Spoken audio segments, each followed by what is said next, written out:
Do y'all have gluten-free bread right now? No. No? All right. Thank you. No. Okay, that's fine. It's something like with digestive that people can't have gluten or something, right? Yeah. Okay. Right. Cool. All right. That's good, because not a lot of people actually know what celiac disease is. If they're asked, if anybody asks us, do they have gluten-free food, we'll let you know if it's there or not. And the labels that are on display in front of the food normally has it, whether it's gluten-free or not. All the only thing you have to do is ask, and we'll just let you know. All right, thank you. You're welcome. Celiac disease is an immune reaction to eating gluten, which can be found in wheat, barley, and rye. This serious autoimmune disorder can cause heavy damage in the small intestines. When an individual eats gluten that has celiac disease, the food kills the villi lining of the intestines, which are the small finger-like projections that line the smaller intestines that promote nutrient absorbance. When the villi gets damaged, nutrients can't be absorbed properly into the body. So where did celiac disease come from? A long time ago, the man simply hunted and gathered food to survive. His diet consists of fruits, nuts, and meats. After a while, though, they learned to cultivate plants. After that, diets began to change, and problems began to arise. The man's gut was used to normal antigens, so when they was introduced to new antigens, they had to adapt. Most people were able to adapt, but others couldn't, and that's how food intolerance such as celiac disease were born. It wasn't until the 1st century AD when it was named by a Greek physician named Aretius of Cappadocia. He wrote on something called the celiac affection, and in that writing he named it coliakos, which is a Greek word for abdomen. But it wasn't until the 19th century before any studies were done on the disease. So what do you do if you have celiac disease? So currently there is no cure to celiac disease. The only thing you can do is stick with a strict gluten-free diet. But how do you know if you have it? Celiac disease affects 1% of healthy average Americans. That means 3 million people in our country are living with celiac disease, and 97% of them are undiagnosed. Disease is a common disease that affects over more than 2,000 people in the U.S. per year. If you have ever experienced diarrhea, bloating, gas fatigue, constipation, depression on a regular basis, this could be a result of celiac. There are many checklists you can use online to see if you potentially have celiac disease, but the only real way is to go to a doctor. Honestly, it's a lot of you have to look at every single food you buy, look in the ingredients, everything, because you can't trust anything, so you literally have to look at everything, even if you wouldn't think it would have gluten in it.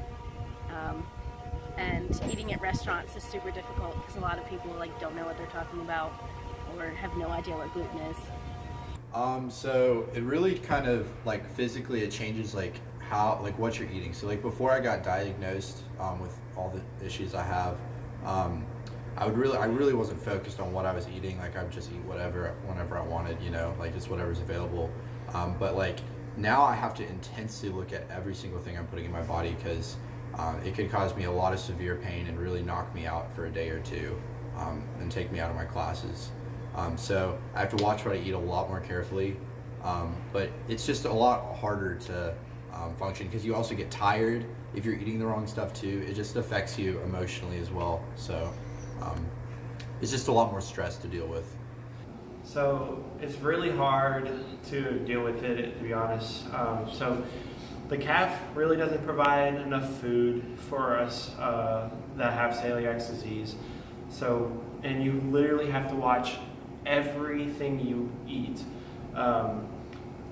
For instance, yesterday went to the calf, tried to get some meatloaf. Couldn't eat the meatloaf because I did eat the meatloaf thinking we can eat meats, but I can't because there was the sauce that I wasn't even thinking about. And later that night, just terrible stomach pains.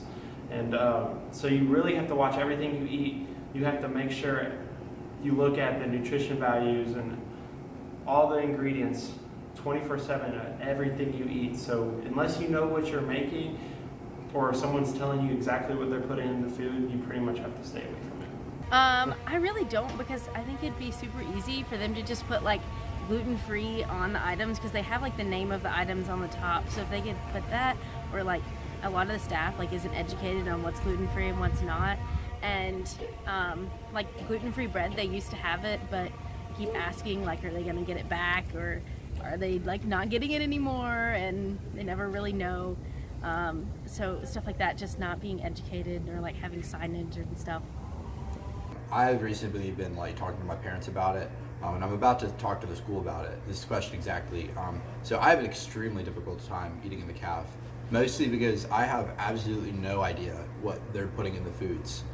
The caf workers don't really know either, and I don't blame them. Like, they have a lot to get through. They have to serve a whole bunch of kids. But that's exactly why like the cafeteria just isn't going to work for me. Like, I need to know the exact ingredients of the food I'm eating, and that's why I usually eat off campus. I make my own foods. So, to be honest, it's a hard, up in the air question. You don't know whether you can eat at the caf or not, so it's kind of hard. If you want to go to the caf, or your friends want to go to the caf, you can go with them, but you're not going to be eating a nutritious like meal. So a lot of times you go off campus. I work at Applebee's, so I end up spending a lot of my money that I work for at Applebee's eating foods, so I can be not hungry later in school and late at night, because there's nothing open around here late at night. So it's a really hard decision. And then another big thing is I can't cook foods on campus. The reason why is because we're not allowed to have hot plates or any kind of cooking utensil or crock pots or anything in our dorms. So it's really hard to cook my own food here unless I go to the Lambda Chi house. But then on top of that, if I want to cook gluten-free food, I have to end up spending twice or even triple the cost of if I wanted to cook a regular meal. So it's really hard to deal with it. It's almost nearly impossible to deal with it living as a college student. Well, even in Goodman, I'm not supposed to have like cooking stuff, but I'm gonna tell you straight up, like I do, like I have to, like I needed to cook my food. Yeah, absolutely. I didn't even think of that honestly, but yeah, it's virtually impossible to like get the food I need without like breaking the rules and cooking it myself on campus. So at the very least, like there should be opportunities to bend the rules in those areas for certain people, or even letting me go off campus without losing a scholarship, for instance. I actually live at home. One of the factors has been that like there isn't very much food to find on campus to eat, and I don't want to eat out all the time. But whenever I am at campus all day, I eat out a lot, like order from local restaurants. Sometimes I'll eat in the caf, but there aren't really that many options, and I don't really feel like pestering people for 15 minutes to try to figure out if what I'm about to eat is going to make me sick or not. So yeah. Absolutely. So that's the other thing I was talking to my parents about that I really want to talk to the school about is like, I live on campus, but this is pushing me to move off campus. Just the fact that I can't eat at the cafeteria. And maybe that's okay. Like I don't need to eat at the cafeteria, but my problem is I don't want my scholarship to get cut, which is what happens when you move off campus. But I'm kind of being forced into it because I can't even eat at the cafeteria anyway. So yeah. I do think it is unfair, and I hope they can make some exceptions to the rules and change some things. A normal loaf of bread for any person that doesn't have celiac disease can pay up to $1 to $1.50, maybe a little bit more if you're getting bunny bread. But for us with celiac disease, we end up spending almost $7 to $8 on a shorter loaf, less nutritious value and less good, I guess you can say, in terms of bread, and it's expensive. And then trying to find it is even harder. Go into the store, you have to literally pull everything off of each shelf unless it says gluten-free on it. You literally have to take it, look at the value, look at everything, see if there's wheat. If there's wheat, you put it back, and then you pull the next thing, and it takes a long process. people can stay in the stores forever, but people with celiac disease have to stay in the stores even longer just to find something they can eat, unless they know exactly where it is in the store. But usually it's spread out all across the store, and there's no designated area. And if you go to places that have health places like Whole Foods and other things, you're going to end up spending twice as much over the price of what actual gluten-free food is. So it's really hard as a college student, especially having to take in the whole financial issues that you go through in college. Putting this on top of it, it's just crazy. Yeah, well, it makes everything way more difficult. So again, I'm reading all the ingredients and literally everything I'm picking off the shelf. So like I get into my mode and I get on the shelf. I'm like, all right, let's find whatever, and I like pull something down and look at the ingredients. Let's put it back. Like keep going through them all. So it makes grocery shopping way harder. It also makes eating at restaurants like virtually impossible as well. So like just for the same reasons as eating at the cafeteria, like I need to know the exact ingredients of what I'm getting, and you know I'd rather not. Like the restaurant staff might just not know. And most people, like when I mention it at a restaurant, they're not really understanding. They kind of understand what it is, and they'll ask the chef, and it's a crapshoot whether the chef actually knows or not. I mean, honestly, it takes, not only does it take a lot of money, which I thankfully, like my parents support a lot, but I know that a lot of other people aren't in that case. But also it's super time consuming, because most people would just come to the caf and get whatever food they want. But like I have to go to like the grocery store and hunt, and it takes so much more time that like as a college student I really don't have that much free time. Like it's just ridiculous how much extra time it takes. Yeah, well, it like the system is just not meant for people with celiacs. It's so much more expensive in the first place, but just trying to find it, like some stores, like you literally just have to hunt everywhere to find it. Some of them are nicer and like have it in one particular place, but 95% of them you just have to hunt through the whole store and try to find it, and it's ridiculous. Breakfast, all right, my normal breakfast, I'll get out of class, go to breakfast, and I'll look around. I can eat the sausage links, and I can eat all that. Nothing with bread, which is basically everything for breakfast. I can't eat from the grill, because if I eat at the grill, then basically what happens is all the food can be cross-contaminated, which is another big problem of having celiacs. So my breakfast food consists of yogurt and bananas and other kinds of fruits and vegetables. So that's what sucks so much about the whole thing is like if you eat the wrong thing, for me it could take anywhere from like an hour, you know, depending on what it is, or to like the next day, like who knows. But like I'll get horrible cramps. Like literally I'll have to lay down. I can't stand up. I've missed a lot of classes and my work because of it. It's just incredibly annoying, and it really just makes you tired. It's just literally everything, like pain, tired, emotions, just everything goes out of whack. So when I came in, I did not know. I was definitely having a lot of the problems that come along with it, but I didn't know. Like I wasn't thinking about it. I didn't even really know it was a thing. I just thought it was something I had to live with, and then it progressively got worse and worse. Until last year, I just like had to deal with it. Like I had to go to the doctor and figure it out.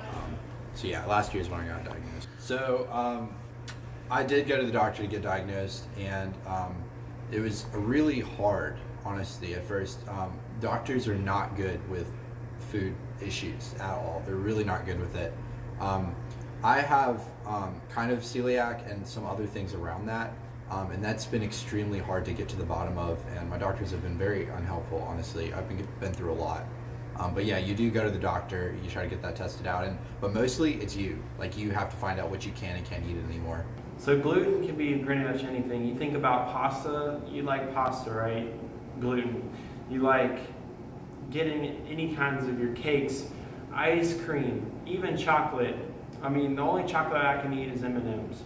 But just there's so many kinds of foods that just have gluten in them, and like you don't know unless you look at it, and you have to literally analyze each kind of food so you can stick it in your stomach and eat it and digest it, because if you don't, then you're going to end up just hurting the whole night. plant-based is a really good thing, you know, like I love how we have reform in the CAF for things that people want, but plant-based is really just a lifestyle change. Yes, people can't eat meat, but some people can't eat meat, but like it's more normally a lifestyle change. And I'm not trying to diss on plant-based or anything like that, but like celiacs and gluten foods, that's a disease, and like there's not really a lot of stuff that the CAF is providing us for this kind of disease. There's nothing we can do about that. And so like I wish there should be some kind of change, or I wanted some kind of change for people that are here, and then people that are coming up that have the disease, because I know of 5 people here that actually have it, and God knows how many more there are and who's coming up with it as well.